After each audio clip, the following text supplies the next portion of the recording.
So let's talk about the electron transport chain. So I'm going to just kind of do a diagrammatic thing here, this just to kind of get our bearings. This is the intermembrane space over here. This is the matrix. So we're inside the mitochondria here. And this is the inner membrane right here. Okay? So one thing to understand is that there are proteins embedded in the membrane. And these proteins have the ability to take on electrons in their excited state. And each subsequent protein, so let's say this one can take it on at a super high energy level. This next one down takes on an electron at a slightly lower energy level. Therefore, the electron will want to flow from the higher energy level to the lower energy level. And when it does that, it loses potential energy. That potential energy is going to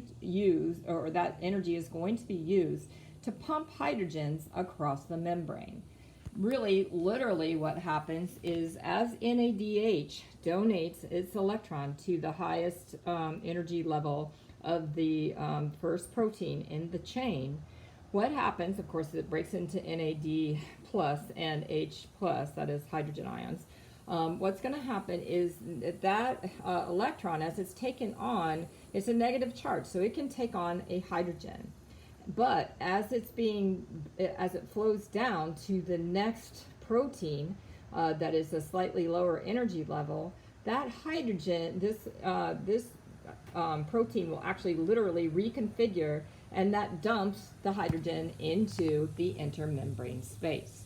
So as this electron goes to the next lower energy level, this one does the same thing, takes a hydrogen, and as it flows down, it pumps. This one takes one on, takes a hydrogen on. As it flows down, it pumps. So it keeps doing that all the way down the electron transport chain. And in essence, at the end, what's going to happen is that oxygen, or half of an oxygen that will eventually make water, is going to take on that excited electron. And so this is going to be a reduction. This was an oxidation. So this is basically a big redox using the flow of electrons from high energy to lower energy to pump hydrogens across the inner membrane. Okay? What's going to then happen is you have hydrogens that are built up in this inner membrane space.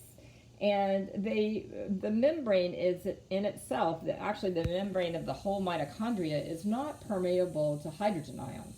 So in order to get hydrogen ions across a membrane, it has to go through a special enzyme or a special port called ATP synthase. And when it flows through that port, it's going to make ATP. Now think of it this way: if you have a charged particle flowing through a small space, it is an energy flow, basically. So like in the plug in your wall, those are electrons that are flowing, so those are charged particles too, and that's what turns your lights on. So this is a similar kind of thing. It's using a charged particle flowing through a particular space that literally will phosphorylate ADP and create ATP, which is kind of the whole point of the process. So they're using this buildup then of hydrogen ions in the intermembrane space to make ATP as it flows back across the membrane. Where does the ATP end up then? Mostly in the matrix. And that ATP can flow via facilitated diffusion out of the mitochondria into the cell wherever it is being used, the endoplasmic reticulum or Golgi apparatus, etc. All right, so that's roughly, that's the basic process. Let's kind of look a little bit deeper in the process. So first of all, these are just some of the names of the proteins. I didn't, of course, I'm not going to have you memorize those, but you might recognize some of these things like cytochrome B or C, ferrous oxide, things like that. And notice this one is also showing you how the FADH2 is going to glean less energy yield, and the reason is because it enters in further down the chain. So it might enter in down here, say, for example, and pump less hydrogens and therefore create less ATP. Okay, this is a diagram that is in the textbook. It is showing you, I'm trying to get a good view here. It's showing you the same thing that I've been saying. Whoops, that's backwards. That I've been saying, except for it's not done in the same format. But anyway, same idea, where you have NADH donating its excited electrons, pumping the hydrogens into the intermembrane space. This is just a more diagrammatic, and using that flow to create ATP. Some terminology that you might hear, the electron transport chain is literally the proteins and the passage of the electrons.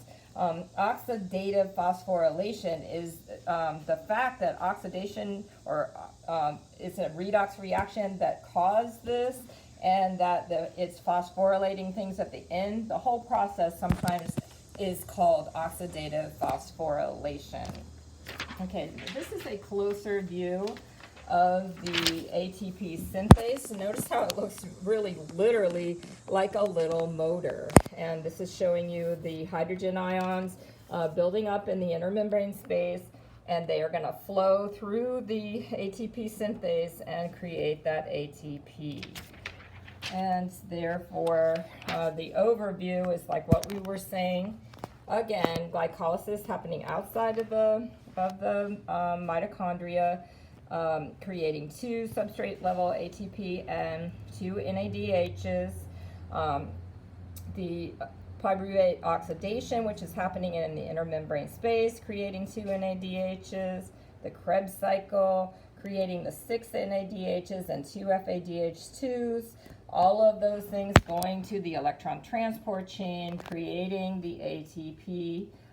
The 28, like we said, ATP plus the 4 from before, giving us a total yield of 32 ATP.